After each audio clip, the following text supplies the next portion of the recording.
Bismillahirrahmanirrahim. Assalamualaikum warahmatullahi wabarakatuh.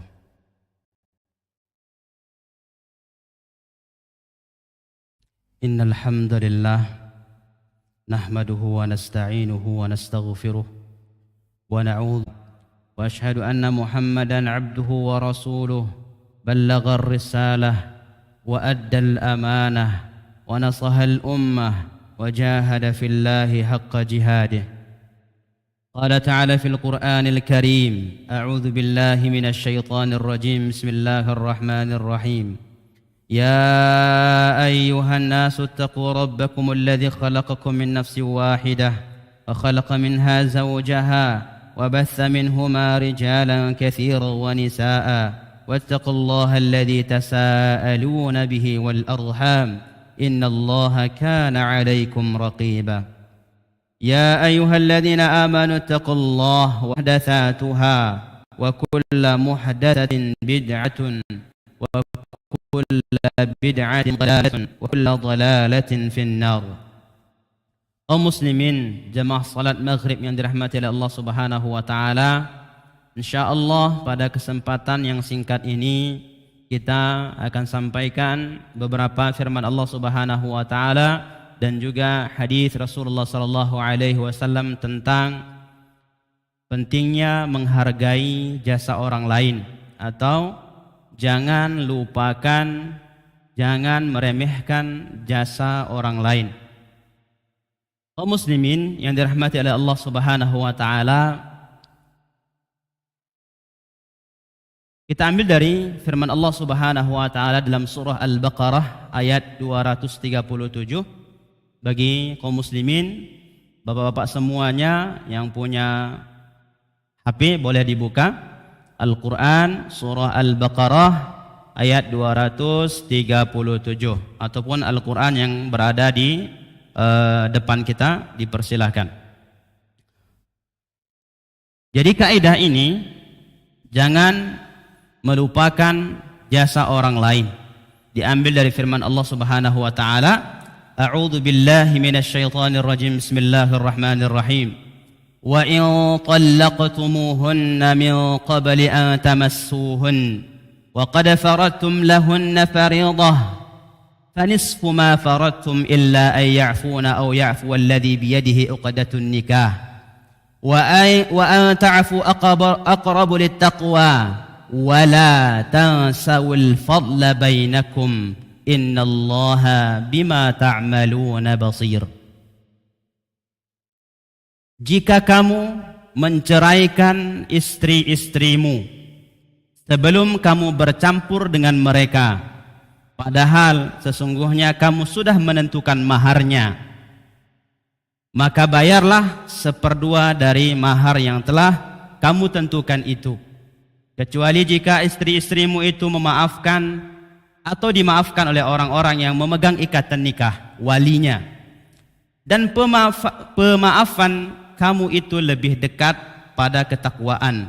Dan janganlah kamu melupakan keutamaan di antara kamu. Sesungguhnya Allah Maha melihat segala apa yang kamu kerjakan. Dari Al-Baqarah ayat 237. Kaum muslimin yang dirahmati Allah Subhanahu wa taala, artinya sebelum kita berbicara panjang lebar, ayat ini turun menjelaskan hukum bagaimana jikalau ada seseorang atau sepasang kekasih, sepasang suami istri menikah, telah terjadi akad nikah, ijab dan kabul telah terjadi, tapi belum bercampur, belum satu rumah, belum menyentuh istrinya, kemudian dikarenakan sebab sesuatu kemudian terjadilah perceraian, padahal belum berkumpul. Maka kata Allah Subhanahu wa taala, kalau seperti ini terjadi, maka mahar yang sudah dijanjikan, diakui, ditetapkan oleh si suami harus dibayarkan setengah. Misal seseorang laki-laki menikahi seorang gadis dengan mahar 20 juta misal, agar kita mudah menghitungnya, 20 juta. Nah, ketika terjadi perceraian padahal mereka belum satu rumah, belum berhubungan badan, maka kewajibannya adalah separuhnya. Kewajiban bagi mantan suami memberikan mahar tadi separuhnya. Ya, separuhnya saja. Jadi kita ulangi, ini terjadi pernikahan antara sepasang suami istri, namun belum terjadi hubungan biologis di antara mereka berdua. Qaddarallah, terjadi perpisahan, perceraian, terjadi talak di antara mereka. Maka apa hukum yang berlaku ketika kondisi ini terjadi? Di saat akad nikah sudah terlaksana namun belum berhubungan badan. Qaddarallah, terjadi perceraian. Allah berfirman, "Fanisfu ma faradtum", maka setengah dari apa yang kamu janjikan harus dibayarkan. Kalau maharnya 20 juta, maka harus diberikan kepada mantan istrinya itu 10 juta. Separuhnya. Illa ayya'funa, kecuali kalau para istri-istri ini memaafkan. Misal, dia mengatakan, meskipun saya sudah diceraikan, tapi karena belum disentuh, belum berhubungan badan, maka kewajiban mantan suami saya yang memberikan separuh dari mahar, saya maafkan, tidak usah dibayar. Nah, itu boleh. Atau ya'fu alladhi biyadihi uqdatun nikah, atau dimaafkan oleh walinya. Misal bapaknya bilang atau pamannya, ya udahlah, tidak usah bayarkan separuh itu, tidak usah diminta, tidak usah ditagih dari mantan suamimu. Kenapa? Kan toh belum diapa-apain juga. Seperti itu, masih gadis. Maka ini diperbolehkan untuk tidak membayarnya sepeser pun, kalau dimaafkan oleh si perempuan atau walinya tanpa ada paksaan. Seperti itu, ya. Kemudian atau juga bagi laki-laki, si suami kewajibannya kan separuh membayar. Maka kalau dia mau, boleh membayar sepenuhnya. Kewajibannya separuh, tapi yang terbaik adalah bayar sepenuhnya. Ya, bayar sepenuhnya. Kemudian hal ini mungkin saja terjadi, dan ini pernah terjadi. Maksudnya telah menikah, telah terjadi akad pernikahan, tapi tidak serumah. Nabi kita Muhammad SAW yang mulia menikahi ibunda kita Aisyah umur 6 tahun, yang kita ketahui selama ini 6 tahun, dan mereka bergabung dalam satu rumah, satu atap di umur 9 tahun. Ada jarak 3 tahun mereka dalam ikatan pernikahan tapi tidak dalam satu rumah. Dan ini terjadi di kalangan orang Arab, sampai di hari ini pun seperti itu, ada seperti itu.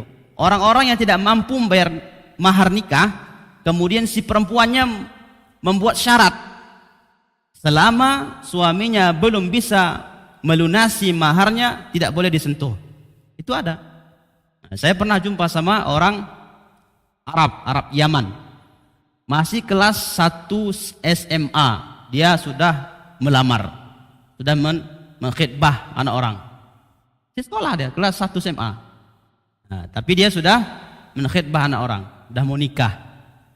Nah, saya tanya, kalau mau nikah, jadi kapan apanya? Bergabung dalam satu rumah, nanti setelah kerja katanya, setelah kuliah. Terbayang tuh. Nah, itu terjadi, itu hal yang biasa bagi orang-orang yang belum mampu membayar mahar atau ada sesuatu yang harus dia selesaikan terlebih dahulu untuk mengikat agar tidak diambil orang. Nah, maka dinikahi.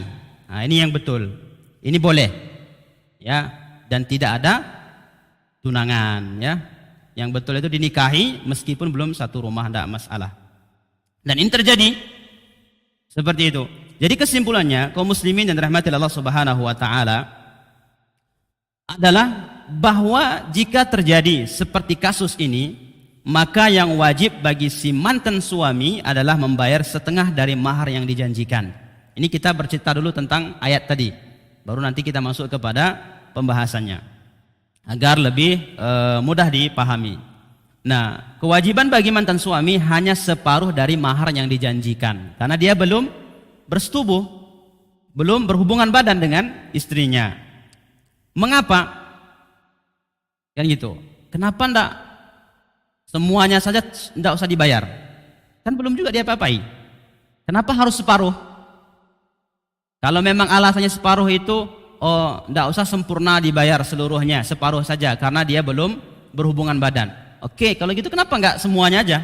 Ndak usah bayar sepeser pun. Kan juga belum disentuh. Maka di sini disebutkan karena dia telah melakukan akad pernikahan, dan akad pernikahan itu menghalangi si wanita untuk tidak dilamar, untuk tidak dinikahi oleh laki-laki yang lain. Dalam bahasa kita di booking. Nah, di booking dulu, walaupun memang tidak bersatu dalam satu rumah, ya hanya akad nikah, maka tebusan yang disebutkan separuh itu adalah untuk membayar ya jasa si wanita tadi yang dengan akad pernikahan itu dia tidak boleh lagi dinikahi oleh laki-laki yang lain. Kemudian kaum muslimin rahmat Allah Subhanahu wa taala, sebagaimana yang kita sebutkan, kecuali dimaafkan oleh si istri atau walinya, maka tidak ada kewajiban bagi suami dalam memberikan setengah dari mahar yang dia janjikan, ya. Kemudian juga atau suami membayarkan sepenuhnya, full tanpa dikurangi, ya. Akan tetapi di penghujung ayat Allah Subhanahu wa taala mengatakan wala tansawil fadla bainakum, dan janganlah kalian meninggalkan muamalah terbaik di antara kalian. Muamalah terbaik di antara kalian. Jadi kaum muslimin, mengapa tadi kami ya minta kaum muslimin, bapak-bapak semuanya membuka Al-Quran, baik Al-Quran yang ada ataupun lewat HP, agar kita mengerti ada sebagian tafsir yang disalahpahami oleh orang, dan itu tersebar hari ini di kaum muslimin. Wala tansawil fadla bainakum. Tansawu itu nisyan, artinya ada dua, lupa atau tinggalkan. Maka yang tersebar hari ini adalah jangan lupakan, padahal maksud ayatnya jangan tinggalkan. Jangan tinggalkan. Al-fadla bainakum, ya, yaitu ditafsirkan kebaikan-kebaikan di antara kalian selama ini sebelum terjadinya perceraian. Jadi ini dipahami oleh masyarakat kita umumnya, jangan lupakan kebaikan-kebaikan suami istri ketika sudah bercerai. Padahal maksud ayatnya adalah ketika seseorang yang telah akad nikah tapi belum bergabung dalam satu rumah, belum berhubungan badan, maka kata Allah Subhanahu wa taala wala tansawil fadla bainakum, jangan tinggalkan muamalah terbaik. Itu yang betul dari tafsirnya, jangan tinggalkan muamalah terbaik di antara kalian. Apa muamalahnya? Kewajiban dari suami memberikan setengah dari mahar, maka muamalah terbaik berikan sepenuhnya, itu yang terbaik. Nah, si perempuan muamalah terbaiknya bagi mantan suaminya apa? Meminta haknya separuh tadi. Nah, muamalah terbaiknya adalah membebaskan semuanya, tidak usah dibayar, tidak usah ditagih. Nah, seperti itu. Itu yang dimaksud dalam firman Allah Subhanahu wa taala, jangan tinggalkan muamalah terbaik di antara kalian. Ketika setelah bercerai karena belum berhubungan badan, maka si suami yang harusnya membayarkan setengah, yang wajibnya membayarkan setengah, maka jangan lupa bermuamalah yang baik, terbaik. Apa terbaiknya? Bayarkan aja sepenuhnya. Sepenuhnya bayarkan. Nah, sepenuhnya bayarkan. Yang perempuan begitu juga, pesan Allah Subhanahu wa taala, haknya memang separuh. Ada separuh haknya dari mahar itu, tapi wala tansawul fadla bainakum, jangan lupa bermuamalah yang terbaik.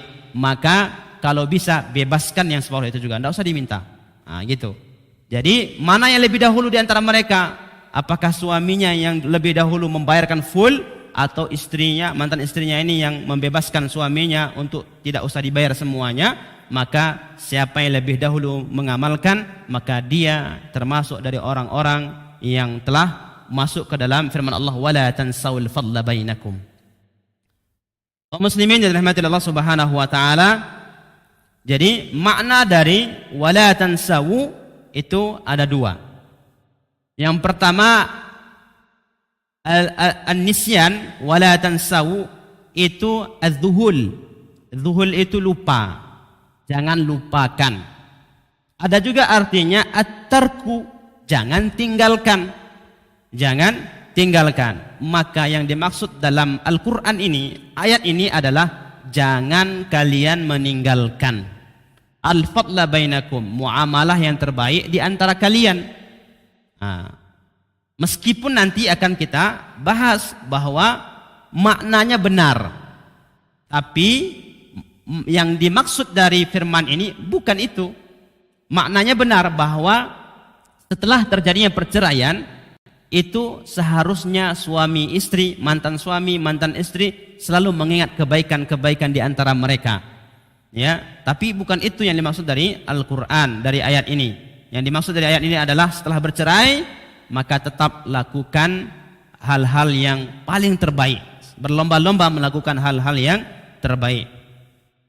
Jadi, kaum muslimin dirahmati Allah Subhanahu wa taala, bentuk muamalah terhadap orang lain ada 3. Bentuk muamalah terhadap orang lain ada 3. Yang pertama, muamalatu bizulmi, muamalah dengan zalim.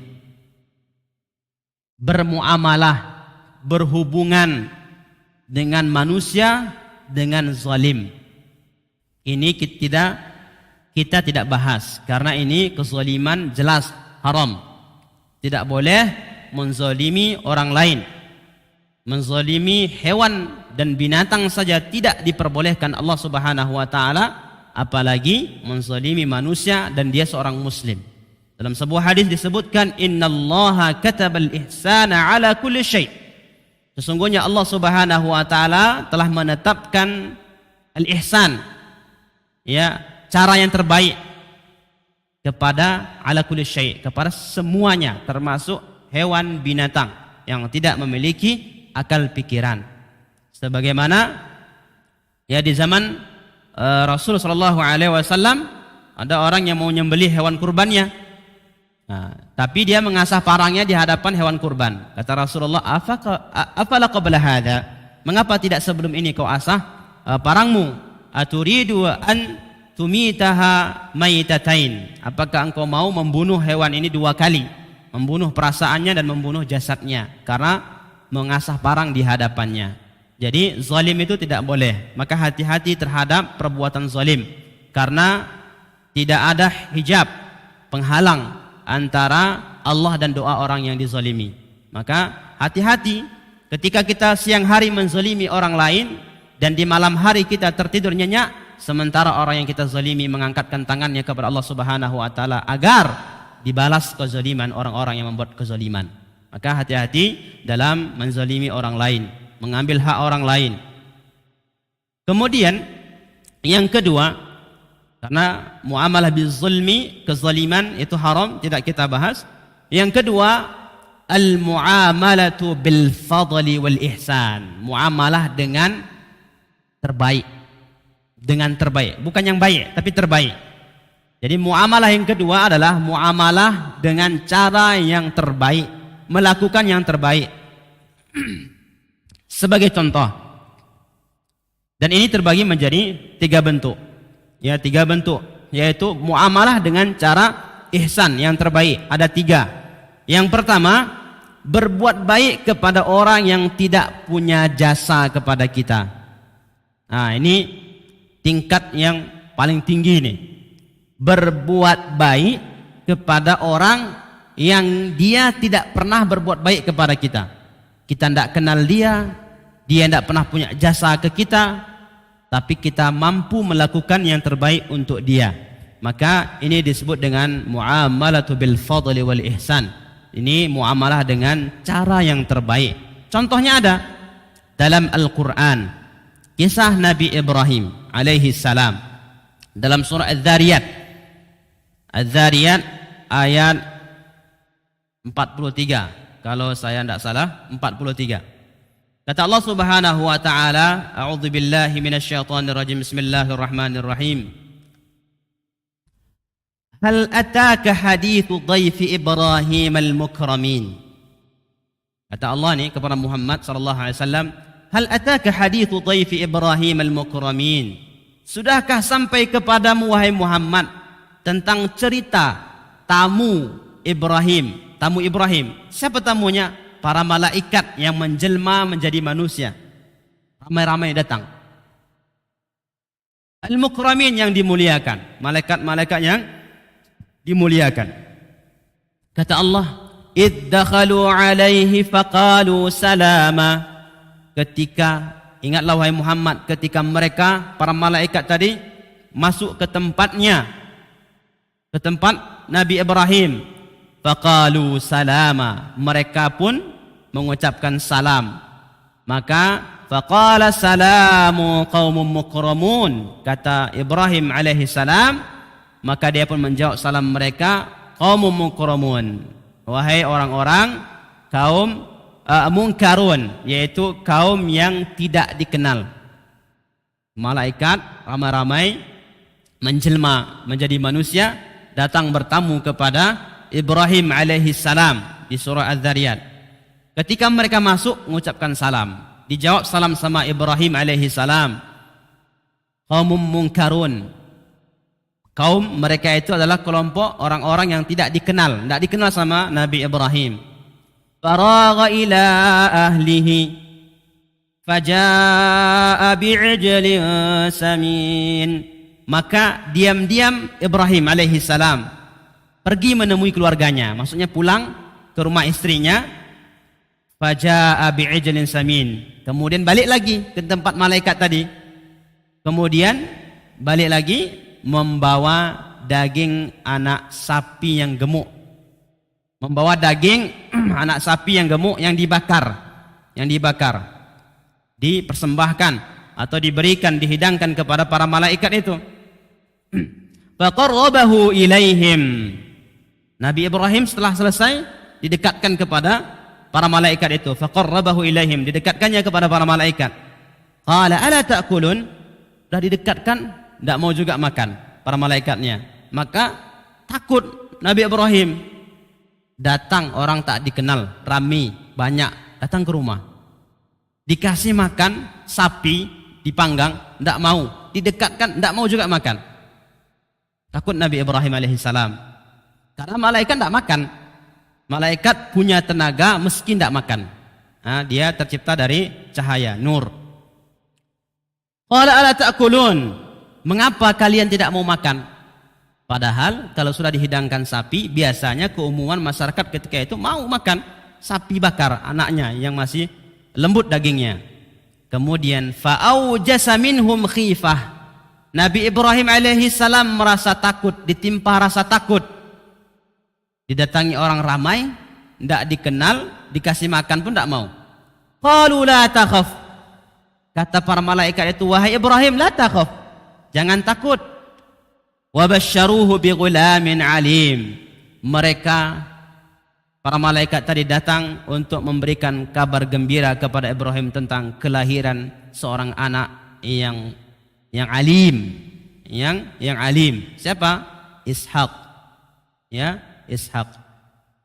Jadi kaum muslimin yang dirahmati Allah Subhanahu wa taala, ini salah satu kisah atau contoh dari muamalatu bil fadli wal ihsan. Muamalah melakukan yang terbaik meski kepada orang yang belum dikenal, kepada orang yang tidak memiliki jasa, kepada orang yang tidak memiliki kebaikan pada diri kita. kita mampu melakukan kebaikan itu kepadanya, maka ini tingkatan yang paling tinggi. Inti dari kisah ini kaum muslimin adalah bagaimana kita melihat Nabi Ibrahim alaihissalam mengamalkan al-mu'amalatu bil fadli wal ihsan, meski kepada orang yang belum dia kenal sama sekali, meski kepada orang yang belum berjasa kepada beliau alaihissalam, namun tetap melakukan yang terbaik. Begitu juga contoh yang sedang kita sampaikan dari ayat ini. Suami istri juga. Inilah yang dimaksud dalam ayat ini dengan al-fadl. Mereka belum saling memberi manfaat. Suami istri menikah, telah terjadi akad pernikahan, tapi masih di rumah orang tua masing-masing, belum bergabung dalam satu rumah, belum berhubungan biologis. Qadarullah terjadi perceraian. Maka di sini kata Allah, wala tansawul fadla bainakum, jangan lupa, jangan tinggalkan ya berbuat yang terbaik, muamalah al-fadl wal ihsan, yaitu muamalah yang terbaik. Karena sudah dipastikan seseorang yang menikah, terjadi akad pernikahan tapi belum satu rumah, masih di rumah orang tua masing-masing, tidak ada kebaikan dari salah satu dari mereka untuk keduanya. Si suami belum memberikan nafkah lahir dan batin, si istri belum juga melayani suaminya lahir dan batin, maka tidak ada kebaikan, tidak ada manfaat yang diterima oleh salah satu dari kedua belah pihak. Akan tetapi meskipun belum ada kebaikan, belum ada jasa yang diberikan oleh pasangannya, yang diterima oleh pasangannya, tetap Allah Subhanahu wa taala perintahkan lakukan yang terbaik. Apa yang terbaik tadi? Si suami wajibnya bayar setengah maharnya, tapi yang terbaik adalah berikan aja semuanya. Yang perempuan haknya yang harus diminta, harus didapatnya setengah, tapi lakukan yang terbaik. Apa? Bebaskan saja. Seperti itu. Itu yang dimaksud dalam firman Allah Subhanahu wa taala di surah Al-Baqarah yang kita bacakan tadi. Jadi mereka belum saling memberi manfaat, belum saling menerima manfaat, belum saling memberi jasa dan menerima jasa, tapi tetap diperintahkan untuk berbuat yang terbaik. Dan Allah Subhanahu wa taala selanjutnya ya, Allah katakan bahwa Allah Subhanahu wa taala sebutkan di dalam penghujung ayatnya, Allah Subhanahu wa taala berkata, "Innallaha bima ta'maluna basir." Sesungguhnya Allah Subhanahu wa taala dengan apa yang kalian lakukan maha mengetahui. Allah maha mengetahui dengan apa yang kalian lakukan. Maksudnya kebaikan yang kita lakukan kepada istri seringkali orang nggak tahu. Yang tahu hanya istri dan anak. Biasanya seperti itu di rumah. Kebaikan yang kita lakukan, yang kita berikan kepada istri, biasanya yang tahu cuma istri. Kecuali kalau kita suka cerita di luar. Atau kecuali kalau kita suka sebar foto. Nah, lagi bahagiakan istri, lagi bawa belanja, kita foto, kita sebar. Nah, itu tahu orang lain. Tapi umumnya hukum yang berlaku, seseorang ketika melakukan kebaikan kepada istrinya, maka tidak ada yang tahu kecuali istrinya itu sendiri. Jadi Allah Subhanahu wa taala sampaikan bahwa meskipun si wanita ini belum memberikan jasa, belum memberikan manfaat kepada suaminya, ya, maka bagi suami tidak apa, kasihkan aja semuanya. Allah Maha tahu kok, gitu. Allah Maha tahu kebaikan yang kita lakukan itu, Allah Maha tahu. Jadi tidak ada kerugian dalam kita berbuat kebaikan atau yang terbaik bagi orang lain. Lihatlah Nabi Ibrahim alaihissalam yang kita sampaikan tadi, ketika beliau melakukan kebaikan kepada tamu-tamunya tanpa mereka saling kenal, tanpa ada janji sebelumnya, tiba-tiba datang, tidak dikenal, ramai. Semuanya Nabi Ibrahim lakukan terbaik bagi mereka, karena Nabi kita Ibrahim alaihissalam tahu bahwa Allah pasti tahu dan Allah pasti melihat kebaikan yang dilakukan oleh Nabi Ibrahim alaihissalam. Begitu juga dengan kita, usahakan melakukan yang terbaik dengan meyakini pasti Allah Subhanahu wa taala melihat, bahwa Allah mengetahui dan pasti Allah akan balas, tidak di dunia, di akhirat pasti. Seperti itu. Saudaraku yang dirahmati Allah Subhanahu wa taala. Maka jika dalam ayat ini Allah Subhanahu wa taala perintahkan untuk bermuamalah dengan cara terbaik. Untuk bermuamalah dengan cara yang terbaik kepada orang yang belum sama sekali memiliki jasa. Seperti suami istri yang sudah menikah tapi belum berhubungan badan, belum bersatu dalam rumah. Allah tetap perintahkan dalam berbuat yang terbaik, yang ihsan. Lalu bagaimana kalau dengan orang-orang yang selama ini sudah memiliki banyak jasa kepada kita? Ini kuncinya. Di sini syahidnya pembahasan kita. Kalau Allah Subhanahu wa taala perintahkan dalam ayat ini dua pasang atau sepasang kekasih, sepasang suami istri yang menikah, kemudian sebelum berhubungan badan terjadi perceraian, maka tetap Allah perintahkan berbuat kebaikan yang terbaik. Lalu pasti perintah ini lebih ditekankan lagi untuk diamalkan, untuk dilakukan, ya, bagi kita yang telah menerima banyak jasa, banyak kebaikan, banyak manfaat dari orang lain di sekitar kita. Istri kita selama ini bertahun-tahun yang menyediakan, menghidangkan makanan, menyucikan pakaian, menyetrikanya, menjaga anak kita. Ya, ini jasa. Begitu juga dengan istri. Setiap hari suaminya memberikan nafkah, menjaga keamanannya. Ini juga jasa. Maka ketika Allah perintahkan orang yang belum memiliki jasa tetap harus kita berlaku yang terbaik, maka orang yang memiliki banyak jasa, banyak kebaikan kepada kita, itu yang jauh lebih harus kita utamakan. Berbuat yang terbaik baginya, bagi tetangga kita, bagi istri kita, bagi anak-anak kita, teman kerja, dan semisalnya. Jemaah yang dirahmati Allah Subhanahu wa taala. Dan juga contoh dari bentuk muamalah seperti ini dari hadis Rasulullah sallallahu alaihi wasallam, dari An Jabir bin Abdullah radhiyallahu taala anhum anna Rasulullah sallallahu alaihi wasallam qala rahimallahu 'abdan samhan idza ba'a, samhan idza ishtara, samhan idza qatada. Semoga Allah atau Allah merahmati, mengasihi, menyayangi seorang hamba samhan idza ba'a, yang suka bermurah hati kalau menjual. Nah, pedagang nih suka bermurah hati, yang misal harga barangnya 100.000 ditawar jadi 70.000. Nah, kalau memang sekiranya 70.000 itu tidak merusak pasaran dan dia mendapat untung, persilahkan, rezeki dari Allah Subhanahu wa taala, diberikan saja. Nah, yang dimaksud sini semoga Allah merahmati, menyayangi, mengasihi seorang pedagang yang bermurah hati saat menjual barangnya. Bukan yang 100.000 ditawar 90.000, 90.900 tidak saya kasih. Nah, itu luar biasa. Nah, kalau memang bisa diberikan, sudah mendapat untung, tidak merusak pasaran, silakan. Seperti itu. Kemudian samhan idashtara, dan juga Allah mengasihi, merahmati, menyayangi yang orang bermurah hati kalau membeli. Nah, bukan pedagang aja yang membeli, yang enggak nawar sadis. Harga 100.000, mahal kali, 30.000 ya. Nah, itu sadis sekali, enggak boleh seperti itu. Ya, itu enggak boleh, menawar seperti itu enggak boleh. Kemudian kalau memang kita pembeli punya duit dan sanggup membelinya, dan orang si penjual itu tidak melampaui, maksudnya menyelisihi harga pasaran mana-mana, kemudian yang menjualnya pun kaum muslimin, dan yang menjual itu juga bukan orang kaya, maka kalau bisa tidak usah ditawar.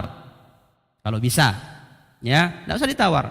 Seperti itu. Ini semoga Allah merahmati orang-orang yang kalau membeli tidak banyak menawar, bermurah hati. Seperti itu. Kadang orang merasa bangga, merasa senang, merasa menang dia kalau sudah berhasil menawar sayuran dari nenek-nenek di pasar. Tidak boleh. Berapa harganya yang kau beli? Di pasar tadi ditawarkan 20.000, dibuat harganya 20.000. Saya berhasil belinya 5.000. Dengan bahagia dia sebut itu. Padahal yang jual ini nenek, jualan sayur. Ini tidak adab seperti itu. Ya. Jadi semoga Allah Subhanahu wa taala merahmati pembeli yang tidak rewel, ya, Kalau harganya 100.000 ditawar 90, 95, pasarannya seperti itu tidak masalah. Itu juga bukan haram, ya. Menawar itu boleh juga. Tapi yang sadis yang tidak boleh. Kemudian samhan idashtara, samhan idaqtada. Dan 3, hati saat menjual barangnya, bermurah hati saat membeli, kemudian bermurah hati saat menagih hutang. Ada gitu kan? Saya kenal ada orang, dia minjamkan uangnya, misal aja ya biar mudah kita, 10 juta.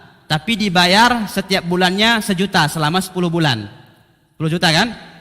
Pas terakhir dia bilang, untuk pembayaran terakhir ini tidak usah dibayar. Dibebaskan saja. Nah, itu dimaksudnya. Samhan idaqtada. Bermurah hati kalau menagih hutang. Misal utangnya 1 juta. Mampunya yang membayar ini sudah lama-lama ditagih, mampunya cuma 900. 100 lagi nggak mampu dia. Samhan idaqtada, bermurah hati. Bermurah hati. Tapi yang suka berhutang jangan pula dia apa ya? Oh, ada hadisnya nih. Nah, disampaikan pas nagih hutang, tidak gitu juga. Ya.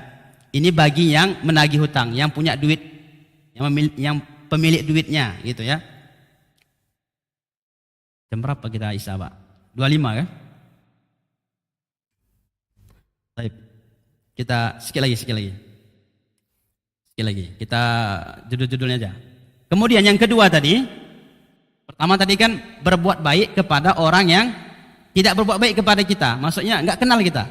Nah sekarang yang kedua, berbuat kebaikan. Bapak belikan saya baju harga 100.000. Bentuk membalas kebaikan orang terbaik itu, saya belikan baju harga 200.000. Hari ini Bapak traktir saya makan pecel lele misal. Besok saya traktir Bapak makan biryani misal. Nah, itu membalas kebaikan orang yang terbaik. Itu cara membalas kebaikan orang. Ini yang kedua tadi. Yang pertama, berbuat baik kepada orang yang nggak kita kenal, nggak ada jasanya. Yang kedua, kita berbuat baik kepada orang yang berbuat baik kepada kita. Paling tidak, kalau kita setimpal berbuat baiknya, itu wajib, itu adil namanya. Bapak bantu saya 100.000. Ya, belikan saya baju 100.000. Besok saya belikan baju juga ke Bapak 100.000. Itu wajib. Maksudnya kalau mau membalas, paling tidak jangan sekurangnya. Bapak belikan saya baju 100.000. Saya belikan Bapak kaos kaki. Harganya 15.000. Nah, itu kalau memang mampunya itu enggak apa-apa gitu loh. Mampu, betul-betul mampunya cuma itu enggak apa-apa. Tapi kalau memang duit banyak, belikannya kaos kaki. Kadonya yang besar. Itu enggak membalas kebaikan itu namanya. Membalas kebaikan dengan lebih baik, itu yang betul. Kemudian tadi yang ketiga, membalas keburukan dengan kebaikan. Ini yang berat. Membalas keburukan dengan kebaikan. Allah katakan, wala tastawil hasanatu wala sayyi'ah idfa' billati hiya ahsan.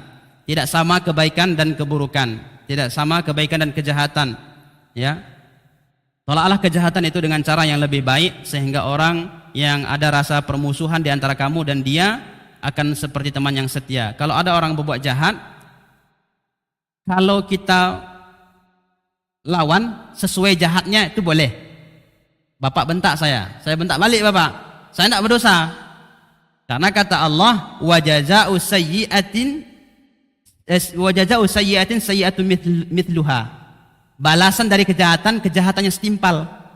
Bapak bentak saya bentak balik. Itu saya tidak berdosa. Itu adil namanya.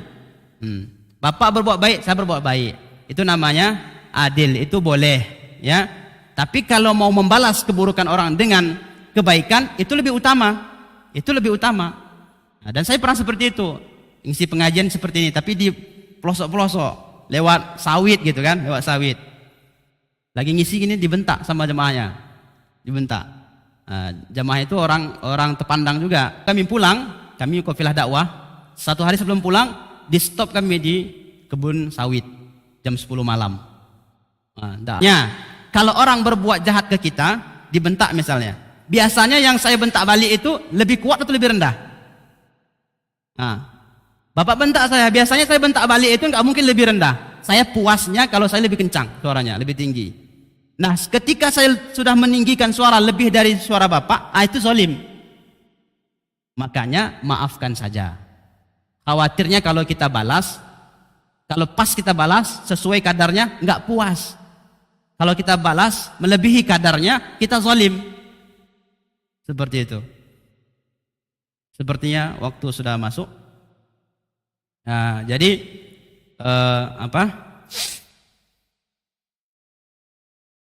ini kaidah sebenarnya artinya harusnya adalah tidak meninggalkan atau jangan tinggalkan bermuamalah yang terbaik di antara kalian. Tapi kita buat tadi jangan lupakan jasa orang lain karena memang mencakup dia. Ya, apa yang di ayat ini hanya khusus untuk suami istri yang bercerai setelah pernikahan dan belum berhubungan badan. Jadi kaum muslimin rahmatullah subhanahu wa ta'ala. Kemudian dalam kisah itu, saya mohon maaf nih sedikit lagi, saya teringat dalam surah Thaha disebutkan ittamshi ukhtuka fataqulu hal adullukum ala man yakfuluhu. Kan Nabi Musa dihanyutkan dulu, pernah saya ceritakan kan, dihanyutkan ke sungai karena mau dibunuh. Siapa laki-laki yang lahir mau dibunuh sama Fir'aun. Maka yang ngikuti itu Pak, yang ngikuti peti atau tempatnya hanyutnya itu, baskomnya itu ya, itu saudara perempuannya.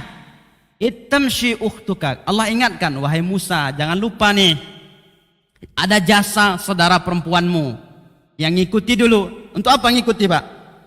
Didapat sama Fir'aun.